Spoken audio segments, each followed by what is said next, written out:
Bonjour, bonjour à tous. Autant le dire deux fois, ça ne mange pas de pain. Aujourd'hui, on va parler de l'ordre de lecture. Voilà. Alors pour un manga, par exemple, l'ordre de lecture, c'est élémentaire. C'est comme le début de l'alphabet, ça commence par A, ça va jusqu'à Z, en passant par B de l'Est à l'Ouest, et je m'égare.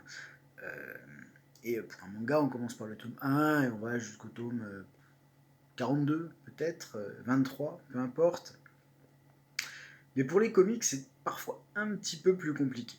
Donc on aura tendance à proposer aux nouveaux lecteurs de commencer par des récits complets, et il y a ce qu'on appelle la continuité, qui parfois la continuité, si on prend par exemple les récits Batman, il faudra commencer par les toutes premières aventures de la chauve-souris dans Detective Comics, qui remonte aux années 30, jusqu'à aujourd'hui. Oui, oui, aujourd'hui, avec une nouvelle relance au numéro 1 avec Jorge Jiménez et Matt Fraction au scénario. Donc ça fait beaucoup, ça fait beaucoup. Mais il y a quand même des gens assez motivés pour faire des ordres de lecture.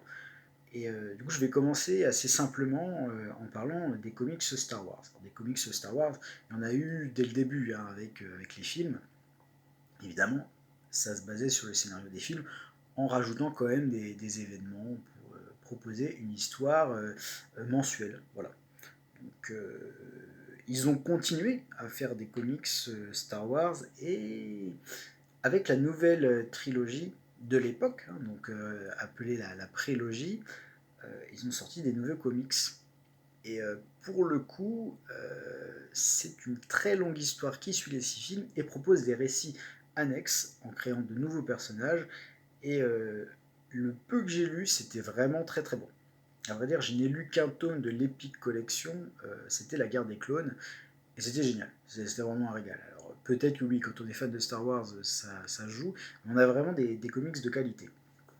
Donc, si on veut avoir l'intégrale de cette fameuse histoire qui reprend la trame des 6 films d'origine, on va quand même taper dans les 40 volumes.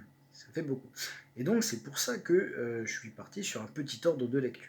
Alors j'ai pas tout, mais déjà il me semble que le premier, en tout cas en se basant sur les films, parce que l'univers étendu a raconté des événements qui sont passés parfois il y a 4000 ans avant le point de départ, donc la bataille de Yavin, si je ne me trompe pas.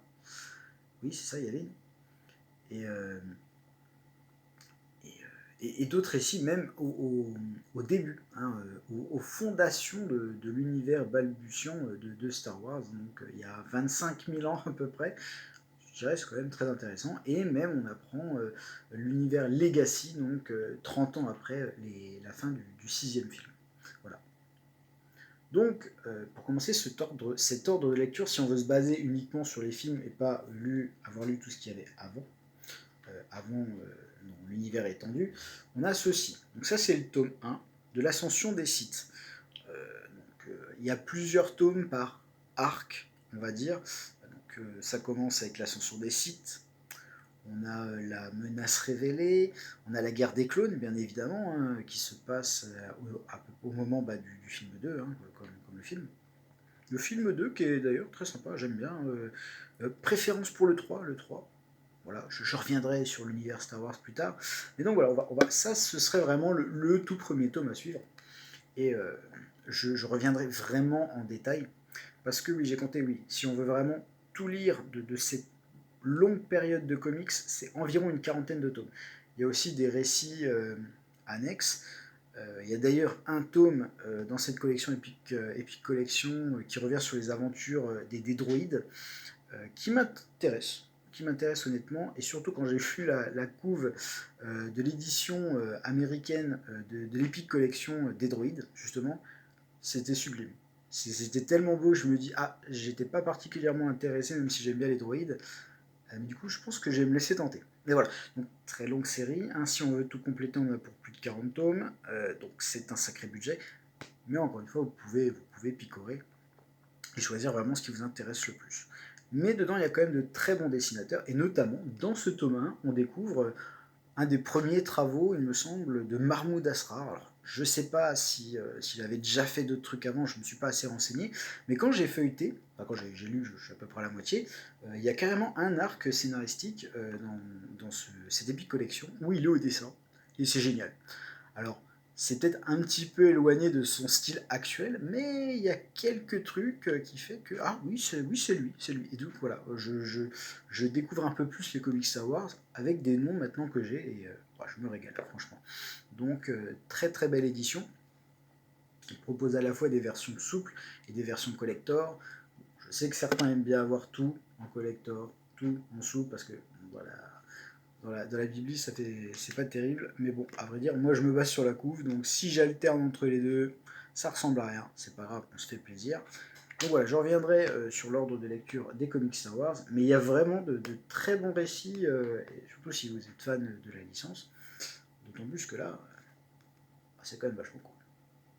Voilà, donc George Lucas a créé des films, il a lancé tout un univers, et plein de gens talentueux se sont exprimés, on va dire, se sont exercés, ont créé de nouvelles histoires autour, tout en gardant une cohérence à toute épreuve. Et Disney a tout balayé. Incroyable. Donc je vous invite vraiment à suivre l'univers qui est considéré comme l'univers légende, parce que canon, pas canon, quand il y a la qualité, pourquoi se prendre la tête? Sur ce, je vous souhaite une bonne lecture, et à bientôt dans une galaxie qu'est la nôtre.